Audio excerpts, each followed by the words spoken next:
നമസ്കാരം, സുനിത കുക്ക് ഹൗസിലേക്ക് എല്ലാവർക്കും സ്വാഗതം. ഇന്ന് നമുക്ക് ഒരു 4 മണി പലഹാരമാണ് കേട്ടോ ഉണ്ടാക്കുന്നത്. അപ്പോൾ അത് ഗോതമ്പ് മാവ് കൊണ്ട് ഇലയൊന്നും ഇല്ലാതെ ഒരു ഓട്ടട. ഇതിൻ്റെ വീഡിയോ മുമ്പേ ഞാൻ ചെയ്തിട്ടുണ്ട് കേട്ടോ. അപ്പോൾ ഇന്നത്തെ 4 മണി പലഹാരം ഇതാണ്. അപ്പോൾ അതിന് വേണ്ടിയിട്ട് ഒരു പാത്രത്തിലേക്ക് കുറച്ച് ഗോതമ്പ് മാവ് എടുത്തു. എന്നിട്ട് അതിലേക്ക് കുറച്ച് ഉപ്പൊന്ന് ചേർത്ത് കൊടുത്തിട്ട് നമ്മൾ സാധാരണ വെള്ളമില്ലേ, തിളപ്പിച്ചല്ല നോർമൽ വാട്ടർ, അത് ചേർത്ത് ഇതൊന്ന് ചപ്പാത്തിക്ക് സാധാരണ നനയ്ക്കുന്നത് പോലെ ഒന്ന് കുഴച്ചെടുക്കണം ഈ മാവ്.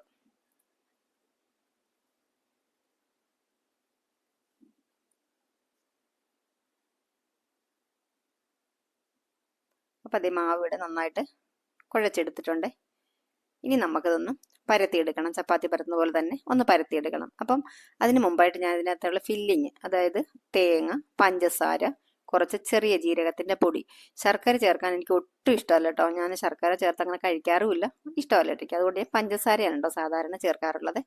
അപ്പോൾ ഇത് മൂന്നും കൂടി ഇട്ടൊന്ന് മിക്സ് ചെയ്ത് വെച്ചു. ഇനി നമുക്ക് ഈ മാവ് ഒന്നുകൂടി ഒന്ന് കുഴച്ചെടുക്കുന്നുണ്ട്, ഒന്ന് സോഫ്റ്റ് ആക്കി എടുക്കുന്നുണ്ട് കേട്ടോ. എന്നിട്ട് ഇതിനൊരു 4 പാർട്ടായിട്ട് നമുക്കത് 4 ചപ്പാത്തി പരത്തുന്ന പോലെ പരത്തിയെടുക്കണം.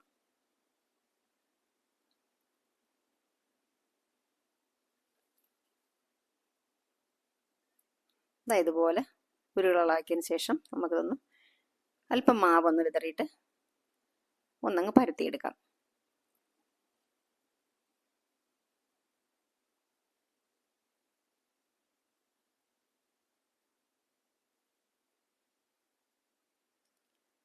അതര ഭയങ്കര ഫിനിഷിംഗ് ഒന്നും ഉണ്ടാവില്ല കേട്ടോ. നല്ല റൗണ്ടിലൊന്നും അല്ല പരത്തുന്നത്, എങ്കിലും ഒരുവിധം ഒപ്പിച്ചെടുക്കണം കേട്ടോ.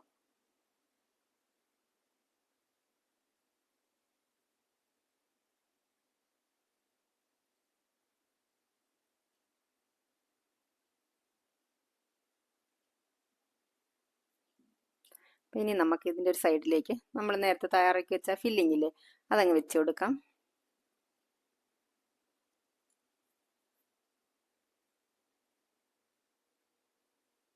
എന്നിട്ട് മറു സൈഡ് കൊണ്ട് നമുക്കിതങ്ങ് മടക്കി കൊടുക്കാം. എന്നിട്ട് നമുക്ക് ഇതുപോലെ ഫോർക്കിൻ്റെ സൈഡ് കൊണ്ട് അതുപോലെ അങ്ങ് പ്രസ് ചെയ്ത് കൊടുക്കാം. അതല്ലെങ്കിൽ നമ്മുടെ വിരൽ കൊണ്ട് തന്നെ നമുക്കിങ്ങനെ പിച്ചി കൊടുക്കാൻ പറ്റും, അമർത്തി കൊടുക്കാം പ്രസ് ചെയ്ത്. അപ്പോൾ അങ്ങനെ ഉണ്ടാക്കിയാണ് നേരത്തെ അവിടെ ഇരിക്കുന്നത് കേട്ടോ. ഇത് നമുക്ക് കാണാൻ കുറച്ചുകൂടി ഭംഗിയുണ്ട്. നമ്മുടെ ഇഷ്ടത്തിന് നമുക്കത് എങ്ങനെ വേണമെങ്കിലും ചെയ്യാം. അപ്പോൾ അത് 2 ഞാൻ ഇവിടെ റെഡിയാക്കി. ബാക്കിയുള്ള അട കൂടെ ഇങ്ങനെ തയ്യാറാക്കി എടുത്തിട്ട് ഇനി നമുക്ക് ചുട്ടെടുക്കാം കേട്ടോ.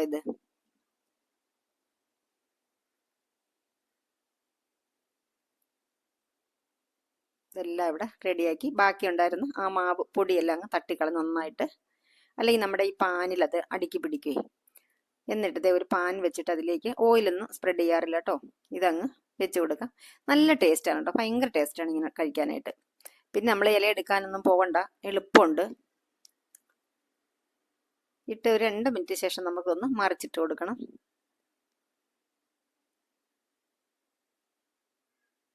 ഇല ഇല്ലാത്ത നാട്ടിലായാലും നമുക്ക് ഇതുപോലെ ഉണ്ടാക്കിയെടുക്കാൻ പറ്റും. എന്നിട്ട് നമ്മളിതിൻ്റെ ഈ സൈഡിൽ നമ്മൾ പ്രസ് ചെയ്ത് കൊടുത്ത ആ ഒരു സൈഡിൽ അത് നന്നായിട്ട് നമ്മൾ ആ പാനിൻ്റെ സെൻറ്ററിലോട്ട് വെച്ചിട്ട് ഒന്ന് തിരിച്ചും മറിച്ചിട്ട് നന്നായിട്ടൊന്ന് ഫ്രൈ ആക്കി എടുക്കണം കേട്ടോ. അത് വേവിച്ചെടുക്കണം നന്നായിട്ട്, ഇതുപോലെ. അതല്ലെങ്കിൽ അവിടെ കുറച്ച് കട്ടി കൂടുതലാണല്ലോ, അപ്പോൾ അത് ശ്രദ്ധിച്ച് തന്നെ നമ്മൾ ചെയ്യണം, അല്ലെങ്കിൽ അവിടുത്തെ മാവ് പച്ചയായിട്ടിരിക്കുന്നുണ്ടാവും. ഇതുപോലെ തിരിച്ചും മറിച്ചിട്ട് അവിടെ നിന്ന് നല്ലോണം വേവിച്ചെടുക്കണം. ചട്ടുകം കൊണ്ട് ഇങ്ങനെ ഇടയ്ക്കിടയ്ക്കൊന്ന് പ്രസ് ചെയ്ത് കൊടുത്താൽ മതി, നന്നായിട്ട് വെന്ത് വരും.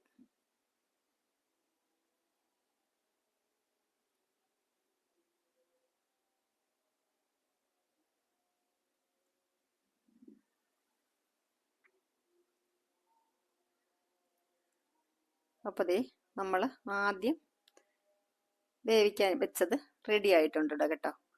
അതിങ്ങ് നമ്മൾ ഒരു പ്ലേറ്റിലേക്ക് മാറ്റി ആ സൈഡൊക്കെ കണ്ട നന്നായിട്ട് വെന്ത് വന്നിട്ടുണ്ട്. ഇനി നമുക്ക് ഈ പാനിലുള്ള മാവങ്ങ് തട്ടിക്കളയണം, അല്ലെങ്കിൽ അത് കരിഞ്ഞു പിടിക്കും. എന്നിട്ട് അടുത്ത് അടയങ്ങ് വെച്ച് കൊടുത്തു കേട്ടോ. അത് ഞാൻ കൈ കൊണ്ടിങ്ങനെ പ്രസ് ചെയ്തെടുത്താണ്. അതും ഇവിടെ ഒരു 2 മിനിറ്റ് കഴിഞ്ഞപ്പോഴത്തേക്ക് ഒന്ന് മറിച്ചിട്ട് കൊടുക്കുന്നുണ്ട് കേട്ടോ. അപ്പോൾ എല്ലാ അടയും ഇവിടെ റെഡിയായി 4ഉം. ഇനി നമുക്ക് കുറച്ച് ഞാൻ ജിഞ്ചർ തുളസി ടീ ആണ് കേട്ടോ ഇടുന്നത്. അപ്പം അതിന് വേണ്ടി ഒരു പാത്രത്തിലേക്ക് വെള്ളം വെച്ചിട്ട് അതിലേക്ക് പഞ്ചസാര ചേർത്ത് കൊടുത്തു കേട്ടോ. എന്നിട്ട് നമ്മുടെ ജിഞ്ചർ തുളസി ടീ ചേർത്ത് കൊടുക്കുകയാണ്. ഇതിൻ്റെ വീഡിയോ ഞാൻ മുമ്പ് ചെയ്തിട്ടുണ്ട്, ഷോർട്സ് വീഡിയോ ചെയ്തിട്ടുണ്ട് കേട്ടോ. ഇനി നമുക്കിതൊന്ന് ഒന്നങ്ങ് അടച്ചു വെക്കാം. തിളയ്ക്കുന്നതുവരെ അടച്ചു വെച്ച് കൊടുത്തു.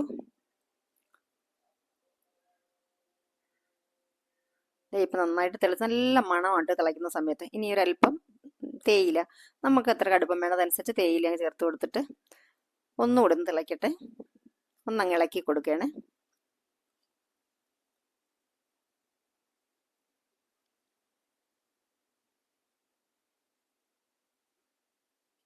ഒരുപാട് സമയം വെക്കേണ്ട. അപ്പം നമ്മുടെ ചായക്ക് ഒരു ചെറിയൊരു കയ്പ്പ് വരുമല്ലോ, അതുകൊണ്ട് കുറച്ച് സമയം. അപ്പം അതാ നല്ല കളറൊക്കെ ആയിട്ടുണ്ട്. നല്ല സ്മെല്ലാണ് കേട്ടോ നമുക്ക് അടുക്കളയിലൊക്കെ ഈ തുളസിയും ജിഞ്ചറും കൂടെ ആകുമ്പോഴത്തേക്ക്. അപ്പോൾ നമുക്ക് ഇനി ഇതിങ്ങ് മാറ്റാം. ഇതേ ഇപ്പോൾ നമ്മുടെ ടീയും റെഡിയായി, ഓട്ടടയും റെഡി ആയിട്ടുണ്ട് കേട്ടോ. അപ്പോൾ ഇന്നത്തെ വീഡിയോ ഇഷ്ടമായെന്ന് വിശ്വസിക്കുന്നു. നമ്മുടെ ചാനൽ സബ്സ്ക്രൈബ് ചെയ്ത് സപ്പോർട്ട് ചെയ്യാൻ മറന്നു പോകരുത്. വീണ്ടും മറ്റൊരു നല്ല വീഡിയോയുമായി വരുന്നത് വരെ എല്ലാവർക്കും നന്ദി, നമസ്കാരം.